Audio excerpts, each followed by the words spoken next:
성도 여러분 안녕하셨습니까? 네, 사랑합니다 여러분.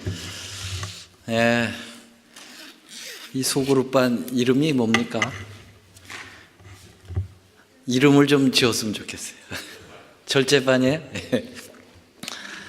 노래는 절제하지 않는 것 같아요. 있는 거 다 발휘하시는 것 같습니다. 아주 아름다운 찬양입니다. 저는 눈을 감고 그 찬양을 들으면서 이 골든 엔젤스가 왔나 그런 착각을 할 정도로 하음도 좋고 그 연세에 비해서 박력도 있고 참 아름다운 찬양이었습니다. 너무 감사합니다. 자, 우리 계속해서 성령론, 오늘은 요한복음 16장 13절을 본문으로 삼아서 말씀을 드리겠습니다. 우리 다 같이 말씀을 좀 읽겠습니다. 시작. 그러하나 진리의 성령이 오시면 그가 너희를 모든 진리 가운데로 인도하시리니 그가 자의로 말하지 않고 오직 듣는 것을 말하시며 장래일을 너에게 알리시리라. 요한복음 16장 13절 말씀입니다. 오늘 말씀의 제목은 인생의 가이드, 또 코치이신 성령, 이렇게 좀 제목을 정해 보았는데요. 여러분 혹시 가이드 없이 해외 여행을 해보신 적 있으십니까? 대부분 이 패키지 여행하면 다 가이드가 따라 붙지요. 저는 한 1990년도, 91년도라고 생각이 되는데 그 성지 여행을 합회에서 주관해서 목회자들 부부 해가지고 한 30여 가정이 떠난 것 같습니다. 그래서 여행을 한 15일 정도 잘 마치고 이 여자분들 약하신 분들은 다 집으로 돌려보내고 우리 목사님들, 남자 목사님들만 한 20명 남아가지고 그 유레일 티켓을 끊어가지고 유럽을 전체를 이렇게 여행을 한 적이 있었습니다. 근데 이제 성지 여행은 패키지 여행이기 때문에 가이드가 2명씩 따라붙어요. 여기서 이제 우리를 한국에서 인도해 가신 분하고 현지 가이드하고 해가지고 얼마나 우리 모든 것들을 다 안내해 주고 정말 손발이 되어 줬죠. 그런데 그 여행이 딱 끝나고 우리 이제 목회자들이 남아서 하는 배낭여행으로 딱 돌아가니까는 뭐가 없어졌어요. 가이드가 싹 없어지고, 이제 무슨 모든 계획이 다 사라지고 우리가 이제 지금부터는 스스로 여행을 해야 됩니다. 근데 목사님들끼리 이렇게 여행을 하니까 말을 잘 들었겠어요? 말을 잘 안 들었겠어요? 힘들어요. 힘들어요. 목사님들이 다 교회에서 한가닥들을 하셨기 때문에 자기 주장이 얼마나 센지 조금도 이렇게 연합이 안 되는 거예요. 그래서 굉장히 어려운 그런 여행을 했던 기억이 나는데 가이드가 없다는 것은 참 답답한 일이죠. 힘든 일이에요.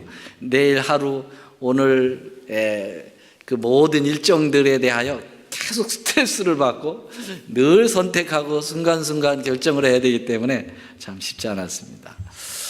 여러분 우리가 그 자동차를 타고 다닐 때 요새 GPS 없이는 아무 데도 다닐 수가 없을 정도로 이 GPS가 굉장히 우리에게 아주 많은 유용한 그러한 길을 제시하는데요. 여러분 우리 인생에 이런 가이드, 이런 GPS가 있다고 하면 누구라고 생각하세요? 우리 성령을 공부하니까 성령 빨리 나오셔야죠. 우리 성령 하나님이 우리의 GPS다, 우리의 가이드다, 이렇게 보시면은 틀림이 없겠습니다. 흔히 여러분들이 잘 아시는 말이지만 새 여인의 말을 잘 들어야 신수가 편하다, 그런 소리가 있죠. 제일 먼저는 누구의 어머니의 소리, 그 다음에 당연히 이제 마나님의 소리, 그 다음에요 내비게이션의 여성의 음성에 주의를 기울여라. 그러면 아주 편할 거다라는 얘기가 있듯이 여러분 우리의 인생의 내비게이션인 성령의 음성을 늘 듣고 그분의 음성을 따라서 생애하는 것이 가장 중요하지 않겠나 이렇게 생각합니다. 이스라엘 백성들이 애굽에서 빠져나와서 광야에 들어섰을 때 그들은 그 막막한 광야에서 어떻게 방향을 잡고 어떻게 가나안을 향하여 전진을 해 나갈 수 있었을까?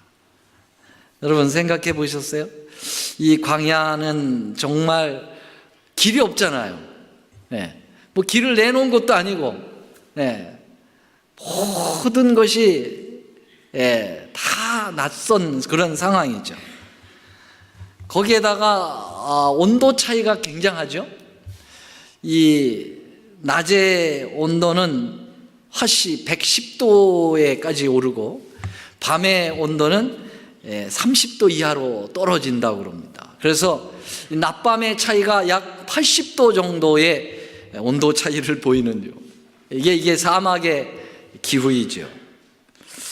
거기에다가 그 당시에 뭐 나침반이 있었던 것도 아니고 정말 방향 잡기가 쉬운 일이 아니었겠습니다. 초행길에다가 어떤 곳이 안전한 곳이고 위험한 길인지 전혀 분간이 안 되는 상황에서 거기에다가 그 엄청난 기온차에 어려움을 당할 때 여러분 그때 이스라엘 백성들을 인도한 내비게이션이 뭐였습니까? 여러분 구름기둥과 불기둥이 바로 그 역할을 했죠. 이 구름기둥이 쫙 이동을 하면 이제 이스라엘 백성들은 텐트를 걷고 그 구름기둥을 쫓아서 진행을 하는 거죠. 그러다 구름기둥이 딱 한 곳에 멈추면 그곳에 장막을 치라는 신호입니다. 그래서 장막을 치고 밤이면은 불기둥이 대신 자리를 해가지고 환하게 빛을 밝혀주기도 하죠. 그러다가 다시 구름이 떠나기 시작하면은 다시 이제 짐을 싸는 거죠. 참 이스라엘 백성들이 그 40년의 그 광야 생활을 정말 편하게 해준 것은 구름기둥과 이제 불기둥이었습니다. 이 구름기둥과 불기둥은 내비게이션 역할을 했을 뿐만 아니라 낮에는 그 구름기둥이니까 그 뜨거운 열을 이렇게 식혀주는, 그늘이 되게 해주는, 그래서 에어 컨디셔닝 역할을 했고요. 그 다음에 밤에는 그 추운 기온이 내려갔을 때는 힐링 역할을 했습니다. 그렇죠? 그리고 때로는 밤에도 이동할 수 있겠죠? 그럴 때는 이 불기둥이 라이팅 역할도 했어요. 그래서 여러분 구름기둥, 불기둥은 정말 이스라엘 백성들에게 있어서 너무나도 유효적절하고 이것이 없었다면 사실 그들의 여행은 불가능했으리라고 봅니다. 자, 그런데 바로 이 구름기둥과 불기둥 이 역사는 성부, 성자, 성령 삼위 하나님 중에서 어떤 하나님의 역할을 표상했다고 보십니까, 여러분? 성령 하나님을 표상했다고 볼 수 있습니다. 우리가 아시다시피 성령 하나님의 상징하는 것들은 굉장히 많죠. 여러분들 생각나는 대로 얘기해 보시겠어요? 무엇이 성령을 상징합니까? 바람, 예수님이 직접 말씀하셨어요. 요한복음 3장 8절에 바람이 어디서 와서 어디로 가는지 알지 못하듯이 성령의 임함도 이와 같으리라. 또 뭐가 있습니까? 불, 그래서 오순절 성령의 뜨거운 불의 혀처럼 갈라지는 역사로 성령이 표현됐습니다. 또 뭐가 있습니까? 비둘기처럼 침례식 때 예수님께서 침례식 때 바로 성령이 임하셨죠. 또 뭐가 있습니까?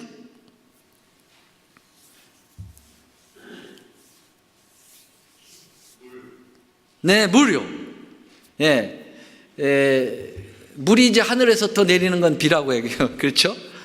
그래서 늦은 비, 이른 비, 거기 뒤에 꼭 붙이는 게 뭐죠?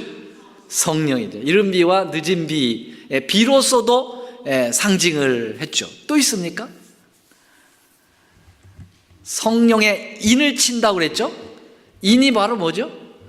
도장이 이제 성령의 역할을 했다고 볼 수가 있겠습니다. 그 다음에 또 뭐가 있을까요? 네? 소리. 예, 세미한 소리로 임하시는 성령의 역사. 좋습니다. 또 있을까요? 헐몬의 이슬처럼 쫙 내리는, 예, 그게 뭐죠? 이슬이에요. 이슬도 성령으로 상징이 되어 있습니다. 시편 133편에 이슬이 나오고 또 하나 뭐가 나오죠? 기름이죠. 그래서 열처녀의 비유 가운데 그 등은 바로 말씀을 상징하고 등에 있는 기름은 뭘 상징해요? 성령을 상징하는 것이죠. 이렇게 성령을 상징하는 것들이 굉장히 많은데요. 이제 우리가 이제 성령론을 계속 공부하면서 앞으로 이 하나하나 상징하는 것들에 대하여 집중적으로 우리가 공부할 시간이 있겠습니다만은, 여기 이 구름과 불기둥 하면은 불로 임하시는 성령, 물로 임하시는 늦은 비, 이른 비와 구름을 통해서 이제 내리지 않습니까? 그러한 성령을 상징한다고 볼 수가 있겠습니다. 그래서 이 성령께서 우리의 모든 갈 바를 알지 못하는 이 죄악의 인생의 길을 일일이 인도하시고 섭리하시고 도와주시고, 우리를 따뜻하게 해주시고 우리를 시원하게 해주시고 우리의 문제를 풀어주시고, 이 모든 역할을 하시는 분이 성령 하나님이십니다. 아멘입니까? 이스라엘 백성들이 애굽에서 나와서 광야 40년 동안 이 불기둥, 구름기둥을 조금도 이원화시켜서 떨이켜서 살 수 없었듯이, 오늘날 우리가 하늘 본향까지 갈 때까지 이 광야의 걷기를 갖고 있는데요, 바로 이 길에 성령 하나님과 조금도 떨어지면은 될 수가 없다라고 하는 각오를 가지고 성령을 붙들고 사셔야 될 거라고 믿습니다. 이 출애굽기 13장 21절로 22절에 불기둥과 구름기둥으로 역사되는 성령의 역사를 의미하는 부분들을 이렇게 표현하고 있습니다. 한번 같이 읽어보겠습니다. 시작. 여호와께서 그들 앞에 행하사 낮에는 구름기둥으로 그들의 길을 인도하시고 밤에는 불기둥으로 그들에게 비추사 주야로 진행하게 하시니, 낮에는 구름기둥, 밤에는 불기둥이 백성 앞에서 떠나지 아니하나. 백성 앞에서 뭐 하지 않더라고요? 떠나지 아니하십니다. 시편 105편 39절에 보면은 이 구름이 쫙 펴서 덮개로 덮어주셔서 밤에는 불로 환하게 라이팅 밝혀주셔서 그들의 모든 불편을 다 덜어주셨다라고 하는 모습을 우리에게 보여주고 있습니다. 성령께서도 우리를 철저하게 인도하셔 주시죠. 내가 아버지에게서 너에게 보낼 보혜사 곧 아버지에게서 나오시는 진리의 성령이 오실 때 그가 나를 증거하실 것이다. 여러분, 성령께서 우리를 인도하시기 전에 성령께서 누구를 인도하셨습니까? 먼저 우리를 인도하시기 전에 예수님을 인도하셨지요. 우리가 잘 아시는 대로 예수님의 탄생서부터 시작해서 십자가의 죽으심 부활까지 성령이 아주 밀착하여 예수님을 도우셨습니다. 태어나실 때도 성령으로 잉태하셨고요. 그렇죠? 침례를 받으실 때도 비둘기로서 성령으로 잉태하셨고, 그 다음에 침례를 받고 난 다음에 광야로 나가실 때도 누가 몰아내셨어요? 성령께서 몰아내셨다까지로 표현하셨습니다. 또요, 그분이 매 순간마다 생애하실 때마다 곁에 계셨습니다. 여러분, 예수님께서 그의 사역을 이루실 때 나사렛 그 자기의 고향에 가셔가지고 안식일날 규례대로 안식일을 성수하시면서 성경을 펴서 읽으셨는데, 그 성경이 이사야서에 있는 말씀이었죠. 이사야 61장이죠. 거기에 이렇게 된 곳을 펴서 읽으셨습니다. 주의 성령이 내게 임하셨으니 이는 가난한 자에게 복음을 전하게 하시려고 내게 기름을 부으시고 나를 보내시어 포로된 자에게 자유를, 눈먼 자에게 다시 보게 함을 전파하며 눌린 자를 자유하게 하고 주의 은혜를 전파하게 하려 하심이라 하였더라. 그러면서 이 말씀이 오늘 너희들에게 응하였느니라, 그렇게 말씀하셨어요. 예수님이 이 땅에 오신 그 목적, 그분이 이루실 사역에 대하여 이사야가 이야기를 잘 해놨다. 그러면서 이 얘기는 내 얘기다. 지금 너희들 앞에 이 예언이, 이 기별이 지금 성취되고 있다라고 말씀하셨죠. 이때 나사렛 사람들이 이 얘기를 듣고 예수님을 잡아가지고 낭떠러지게 밀어 죽이려고 그랬어요. 아니 네가 감히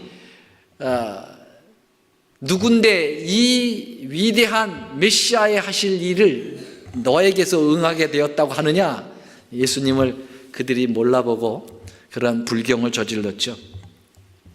여러분, 예수님께서 가난한 자를 찾아다니시고 병든 자를 고쳐주시고 눈먼 자에게 보게 하심을 하시고 이러한 일을 하실 때 그게 누가 임해서 같이 하셨다는 겁니까? 여기 보니까 주의 성령이 임하여 같이 일했다, 그렇게 예수님 말씀하셨어요.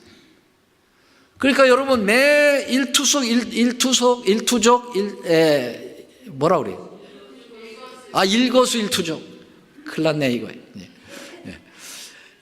그 모든 순간순간이 예수님하고 성령님하고의 합작품이었다고 하는 사실을 우리에게 보여주고 있지 않습니까? 여러분, 예수님이 십자가에 죽으실 때도 성령께서 역사하셨을까요? 경상도 말로 하무, 당연하죠. 로마서 1장 4절, 성결의 영으로는 죽은 자 가운데서 부활의 능력으로 하나님의 아들로 인정되셨으니 곧 우리 주 예수 그리스도시라. 예수를 죽은 자 가운데서 살리신 이의 영이 너희 안에 거하시며 그리스도의 예수를 죽은 자 가운데서 살리신 이가 너희 안에 거하시는 그 영으로 말미암아 너희 죽을 몸도 살리시리라. 여러분, 십자가에 죽으신 예수님을 살리는 일까지도 주의 영께서 역사하셨다 그랬어요. 자, 그러므로 성령 하나님의 이러한 예수님을 철저하게 인도하시고 보조하셨던 안내자로서, 또 그분은 정말 해결자로서 예수님과 동역하셨던 그 경험을 가지시고 우리들에게도 동일하게 그러한 역할을 하신다고 하는 사실입니다. 아멘입니까? 감사합니까? 별로 안 감사합니까? 여러분, 그래서 예수님은 자기를 도와주셨던 그 성령님에 대하여 너무 잘 아시죠? 그래서 그 성령이 이제 나뿐만 아니라 내가 가고 나면 이제 너희들에게 그 성령을 특별하게 오시도록 요청할 텐데 그분이 오시면 나에게 했던 그것을 그대로 너희들에게도 해줄 거다. 제자들이 굉장히 기대가 컸겠죠. 여러분, 그래서 오실 그 성령을 이름하여 뭐라고 얘기했습니까? 보혜사라고 이렇게 얘기했어요. 보혜사. 이 보혜사라고 하는 말은 파라클레토스. 파라라는 말은 이제 곁에, 클레토스라는 말은 부르심을 받은 자라는 뜻이죠. 이 곁으로 불러오시는 거죠. 자, 여러분, 왜 곁에 와 계십니까? 도와주려고. 여러분, 가이드들이 딱 밀착해서 도와줍니까? 저 먼 곳에서 도와줍니까? 밀착해요. 아주 우리 곁에 밀착한 가이드야말로 진짜 우리를 도와주는 가이드죠. 그런 것처럼 성령께서 우리 곁에 딱 밀착되셔서 우리가 떠밀어내지만 않으면 그분은 나하고 같이 밀착되셔서 나의 모든 일을 해결해 주시는데요.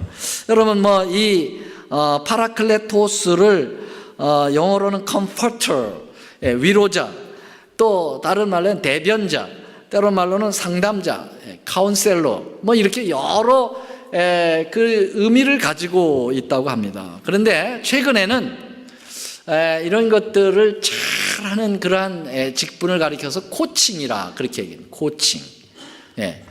여러분, 이 코칭이라는 것은 요새 이 상담학에서 상당히 유용하게 사용되는 것이고요. 특별히 이 교회라든지 아니면 어떤 회사 단체라든지 이런 데 이 코칭이 굉장히 많이 필요합니다. 물론 여러분들이 운동 경기에 있어서 코치들이 늘 있죠. 우리는 감독이라고 한국말로 하는데 영어로는 다 코치입니다. 근데 이 코치라고 하는 것이 크리스찬에게도 이제 해당이 되는데 크리스찬 코칭이 있습니다. 이제 언제 우리가 좀 시간이 되면 이 코칭에 대해서 집중 훈련을 받을 수가 있게 되는데요. 코칭의 이 분야도 상당히 많은 분야가 있어요.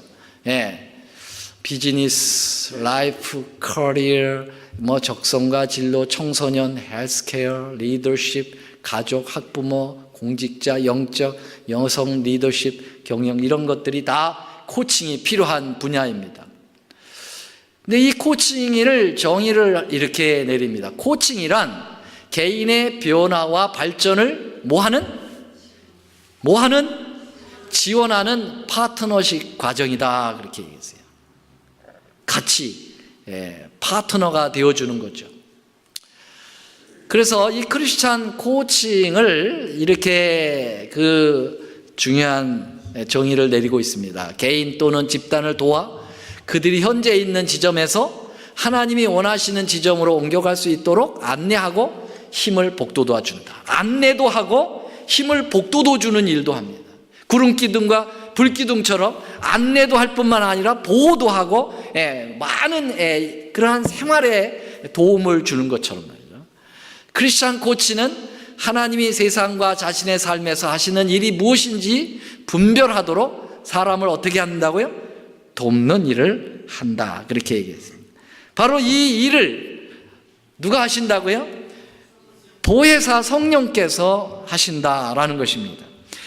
보혜사 성령은 우리의 최고의 코치 중에 코치시라고 볼 수가 있겠습니다. 여러분들이 예수님을 진실로 만나기를 원하려면 먼저 이 성령의 코치를 구하셔야 합니다. 예수님께서 그 성령을 통하여 당신의 자신을 만나도록 성령과 이야기하셨기 때문에 그렇습니다. 그래서 오늘 본문의 말씀처럼 진리의 성령이 오시면 그가 너희를 모든 진리 가운데로 인도하시고 그렇게 말씀하셨습니다. 자, 여러분, 세상 죄를 위한 예수님의 죽음은 모든 진리 가운데 가장 중요한 진리죠. 과연 이보다 더 중요한 것이 어디 있겠습니까? 예수님 없이는 우리는 죄로부터 해방받을 수도 없고 구원받을 수도 없죠. 그런 것처럼 성령이 우리 안에 있지 않으시면 진리를 발견하지 못하고 예수님을 발견하지 못하기 때문에 사실 우리는 구원받을 수 없다고 볼 수가 있겠습니다. 성령을 거역하는 일은 사심을 받지 못한다고 말씀하신 이유가 거기에 있는 것입니다. 여러분, 성령께서는 예수님의 이름과 권위를 가지고 사람들에게 말씀을 하십니다. 예수님께서는 성령을 통하여 이 지상에서 당신의 가르치는 사역을 계속하고 계십니다. 그래서 여기 시대의 소망에 있는 말씀을 조금 보겠습니다. 제자들이 구주의 품성과 사명을 충분히 깨닫는 것은 그리스도께서 아버지에게로 승천하시고 신자들에게 성령을 부어주신 후의 일이었다. 빨간 글씨 한번 같이 읽어볼까요? 시작. 성령의 침례를 받은 후에야 비로소 제자들은 그들이 여호와의 영광이 임재하신 바로 그곳에 있었다는 것을 깨닫기 시작했다. 여러분, 예수님의 제자들이 제대로 된 역할을 한 것은 무엇을 경험한 다음에 한 것이죠? 오순절 성령의 역사를 통해서 그들이 비로소 제대로 된 역할을 했습니다. 오늘 우리가 새벽에 공부한 가정 공부에서도 우리가 말씀을 공부했습니다마는 사복음서에서 철저하게 실패한 제자들이 사도행전에 가서 철저한 승리한 위대한 사도들로 갑자기 바뀌게 된 그 역사 가운데 아주 중요한 여건이 바로 뭐냐? 처음엔 말씀으로, 두 번째로는 사명을 받았고요, 사도행전 1장 8절, 세 번째로는 영적 부흥회를 가졌고요, 그 다음에 오순절 성령을 받음으로써 그들이 변화되었다는 것입니다. 그러므로 여러분, 우리가 성령이 없이는 우리는 그리스도인으로서의 제대로 된 역할을 할 수가 없습니다.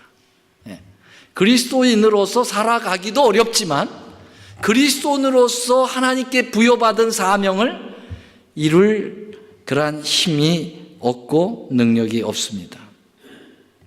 그래서 여러분, 성령 하나님을 날마다 구해야 되는, 매 순간마다 구해야 하는 이유를 또 여기서 우리가 발견하게 되죠.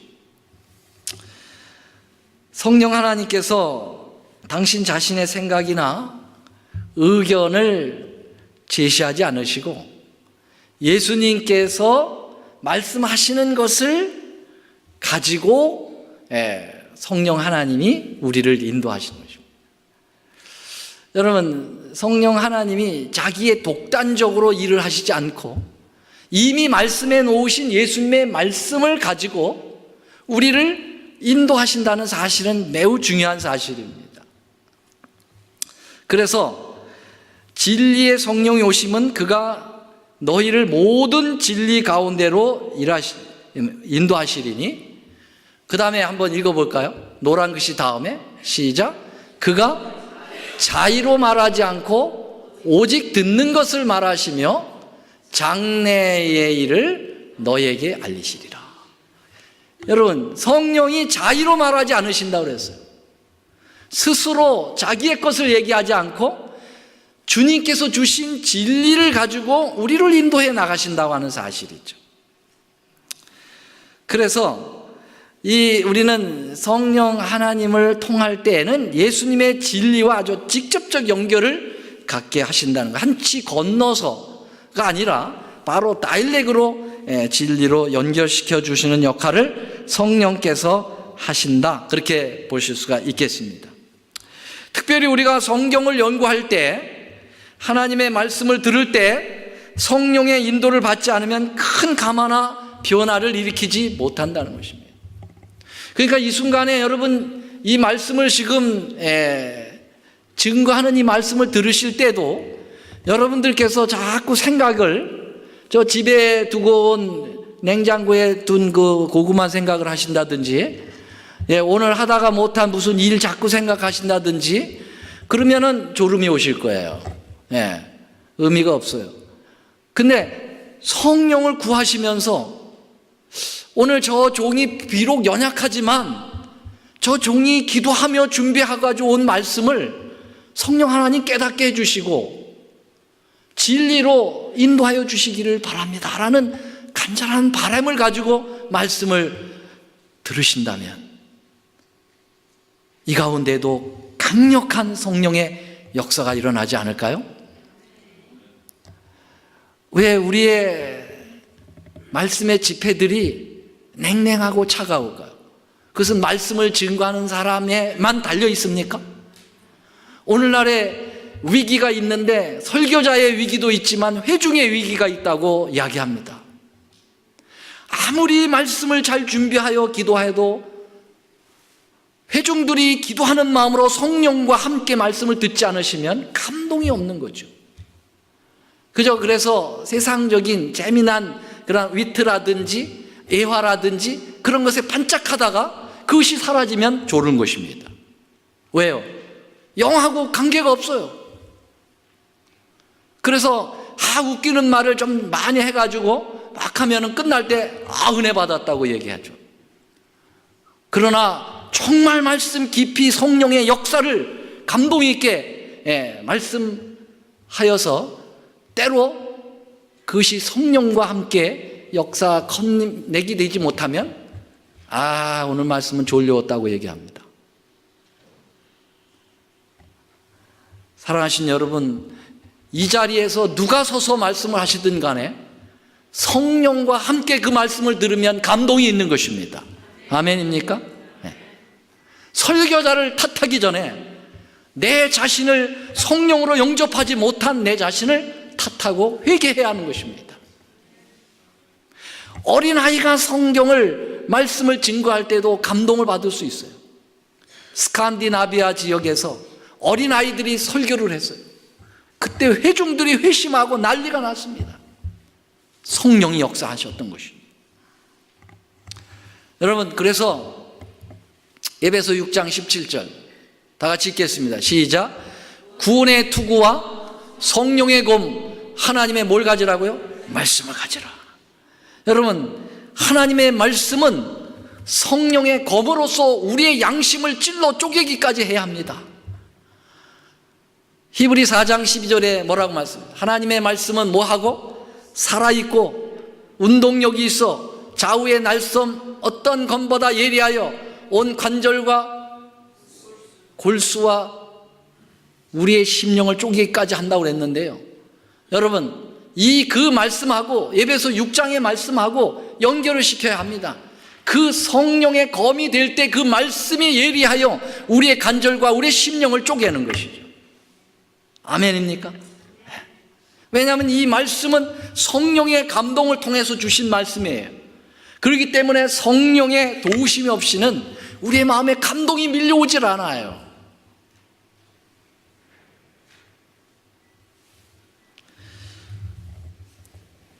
비록 어떤 경우에는 그 기만과 거짓이 너무 명백하기 때문에 쉽게 분별할 수도 있겠으나, 또 어떤 경우에는 그 기만이 너무나 교묘하여서 사람들의 마음을 아주 혼미하게 만들어서 성령의 도우심이 없이는 거짓이 진짜처럼 둔갑하여 나타날 때 영적 분별력이 사라지게 되는 것이죠. 여러분, 마지막 때가 되면 될수록 하나님의 말씀을 가지고 기만 전술을 피는 사단의 고도의 전술에 걸리게 될 거예요. 여러분, 말씀을 가지고 증거한다고 해서 다 하나님의 성령에 의해서 증거되는 것인가요? 여러분, 얼마나 많은 오류들이 성경을 가지고 말하면서 사람들을 왜곡시키는지 몰라요. 저는 내일 설교 시간에 그 말씀을 드리게 될 겁니다. 거짓된 구원론, 이게 말이죠, 진짜 그럴싸한 그러한 구원론을 가지고 온 사람들을 사단의 그러한 굴로 인도하는 그런 엄청난 일들이 개신교에서 이루어지고 심지어는 재림교회 안에서도 이루어진다고 하는 사실입니다. 성령의 충만함이 없으면 분별력이 없어요. 그래서 그것이 맞는 줄 알고 다 오류로 빠져드는 것이죠. 여러분, 이 마지막 때에 라오디게아 교회의 큰 문제 중에 하나가 뭡니까? 눈이 멀었다는 거예요. 눈이 멀었다. 그래서 대처 방법을 하나님께서 어떻게 하라고 그랬어요? 안약을 사서 바르라고 그랬어요. 거기에 눈이 멀었다는 것은 우리의 실제적인 눈이 멀었다는 것이 아니라 뭐가 멀었다는 거예요? 영적인 식별력이 없다는 거죠.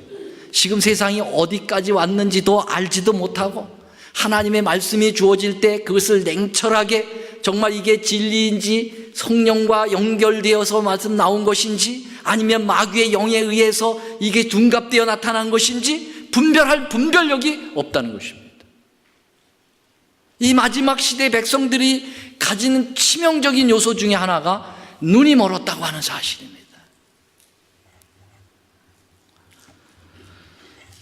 자, 성령께서는 우리 선교 사역에 있어서도 아주 우리 옆에서 바짝 붙어서 우리를 인도하시는데요.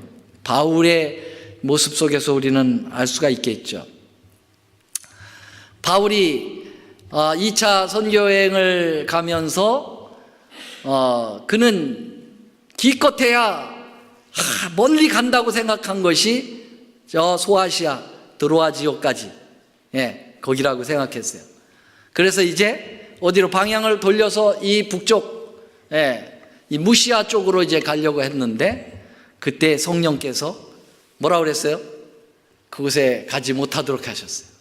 성령이 아시아에서 말씀을 전하지 못하게 하셨어요.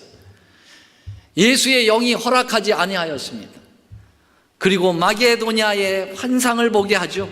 마게도냐라는 것은 아시아의 지경을 넘어 유럽입니다. 그 유럽에서 부르는 그 역사를 성령 하나님께서 보여주시는 거죠. 그래서 편협했던 이 바울의 이 눈이 떠져서 성령과 함께 그 아시아의 지경을 넘어서 유럽 지경으로, 그래서 로마까지 이제 나아갈 수 있는 길을 터놓게 되는 것이죠. 이렇게 성령께서는 우리의 영혼 구원에 있어서, 선교에 있어서 우리와 밀착하여 일을 하신다고 하는 사실입니다. 그럼 오늘날 우리가 선교에 손을 놓고 있다, 그러면은 사실은 원인이 어디 있다고 보는 겁니까? 성령 하나님과 함께 하지 않고 있다는 참 안타까운 일이죠. 여러분, 성령이 임하시면 영혼을 보면 정말 불쌍히 여겨지게 되고, 저 영혼을 어떻게든지 구원해야 되겠다고 하는 열망과 갈망이 있게 되는데요, 성령이 내 마음을 움직여주지 않으면 저 사람과 나는 아무 무관해요. 뭐 나한테 이익 주는 것도 없고, 영혼에 대한 아무런 부담감도 느끼지 못한다는 것입니다. 여기 사도행전 8장에서 이제 복음이 예루살렘에서 유다에서 사마리아로 이제 나가겠다고 했는데요, 이 사마리아에 나가서 전하던 집사 빌립이 갑자기 성령의 지시를 받습니다. 8장 29절 한번 같이 읽어볼까요? 시작. 성령이 빌립더러 이르시되 이 병거로 가까이 나가라 하시거늘. 그 병거는 어느 병거입니까? 에디오피아 구스 네시가 탄 병거입니다. 그 병거로 달려나가라 그랬어요. 그래서 그곳에 가서 하나님의 복음을 전할 수 있었던 것은 성령이 지시한 바이십니다. 이렇게 성령 하나님께서 우리를 아주 인도하시고 도우시고 모든 일에 함께 하시는 장면들을 보게 되는데요, 이제 한 인물, 한 사람, 시므온이라고 하는 사람이 얼마나 성령의 지도를 받았는지를 잠깐 보고 마치겠습니다. 누가복음 2장 25절 30절에 보면, 여러분, 예수님께서 이제 나신 지 얼마 안 돼가지고 그 부모들이 예수님을 안고, 어린 예수를 안고 어디로 갔습니까? 성전으로 갔어요. 예루살렘 성전에. 근데 예루살렘 성전에 가서 이제 장자 명부에다가 예수라고 하는 이름을 쓰고 레지스터를 한 거죠. 등록을 하게 되고, 그리고 봉헌을 하게 되는데요, 여러분, 거기에 제사장들이 굉장히 많았습니다. 그때 당시에 제사를 드리는, 성전 안에는 제사를 드리는 제사장들이 많았어요. 어떤 제사장은 예수님을 안고 그 이름을 예수라고 장자 명부에다가 기록을 했음에도 불구하고 그 예수가 메시아인지를 몰랐다는 거죠. 자기가 안고 말이죠, 자기가 그 이름을 쓰고도 메시아인 예수를 못 발견했다는 것입니다.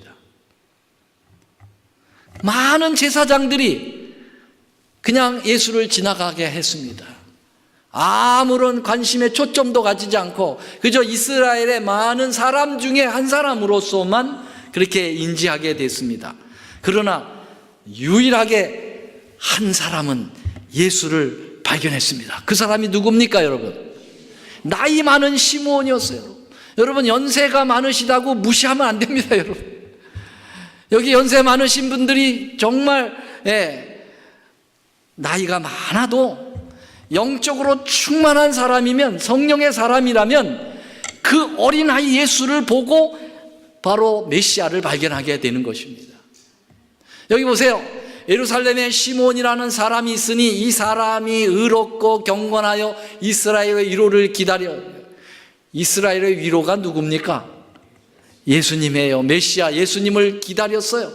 그런데 다 같이요, 성령이 그 위에 계셨다 그랬어요. 그리고 성령의 뭘 받았어요? 지시를 받았다 그랬어요. 그리고 성령의 뭘 받았어요? 감동을 받았다. 여러분, 이 시므온이라고 하는 이 늙은 노인, 별 볼 일 없는 노인, 제사장 중에서도 처지는 노인이었을 거예요. 그러나 성령께서 임재하시니까 말이죠. 성령께서 위에 계시고 성령의 지시를 받고 성령의 감동을 받으니까 성전에 들어가매 마침 부모가 율법의 전례대로 행하고자 하여 그 아기 예수를 데리고 오는지라. 시므온이 이 아기를 안고 하나님을 뭐 했습니까? 찬송하여 가로되, 다 같이요, 시작. 주제여, 이제는 말씀하신 대로 종을 평안히 놓아주시는도다. 내 눈이 뭘 받았습니까? 주의 구원을 보았사오니. 아멘. 여러분, 내가 주의 구원을 보았다. 예수님의 이름이 뭐요? 예수님의 이름이 뭡니까? 뜻이 뭐요? 저희 죄로부터 구원할 구원자 아닙니까? 구원 아닙니까? 예수 하면 구원이에요. 그래서 여러분, 예수 이름을 자주 부르라는 거예요. 예수. 재치기 할 때도 아이고 아모니 하지 말고 아이고 예수님 이렇게 하는 거예요. 예수라고 하는 이름을 자주 불러야 돼요. 주 예수의 이름을 부르라. 그리하면 너와 내 집이 구원 얻으리라. 여러분, 예수를 발견한 거예요. 예수를. 그 어린아이에서 메시아를 보게 된 거예요. 무엇 때문에? 성령의 인도를 받았기 때문에 그렇다는 것이죠. 사랑하신 여러분, 우리가 성령의 감동이 없으면 우리 안에 예수가 오질 않아요. 예수님께서 우리 안에 역사하지 않습니다. 성령 하나님을 귀하게 보셔야 합니다. 그분과 함께 하셔야 합니다. 아멘입니까? 네. 보혜사이신 내 곁에 서서 나를 일거수일투족 한 가지 다 돕겠다고 정말 작심하시고 오신 그 성령님을 보내지 마시고 영접하시고 구하시고 그래서 충만하여 승리하시는 여러분과 제가 되기를 간절히 바라고 말씀을 마치겠습니다. 아버지 하나님, 은혜를 감사합니다. 우리에게 구주 예수님을 주신 것 정말 감사합니다.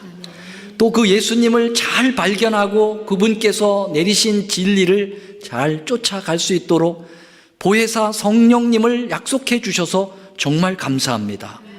구하지 아니하면 성령 하나님께서 우리 안에 들어오실 수 없사오니 주님, 우리의 마음을 열고 성령 하나님을 구하게 도와주시옵소서. 성령 하나님과 동행하게 하여 주옵소서. 이 죄악의 험한 세상에서 갈 바 알지 못하고 방황하는 저희들이 불기둥 구름기둥으로 하나님의 거룩한 약속의 땅 가나안을 향하여 갔던 이스라엘 백성들처럼 성령 하나님으로 우리 하늘 가나안까지 인도하여 주옵소서. 우리 구주 예수님의 이름으로 간절히 기도 올리옵나이다. 아멘.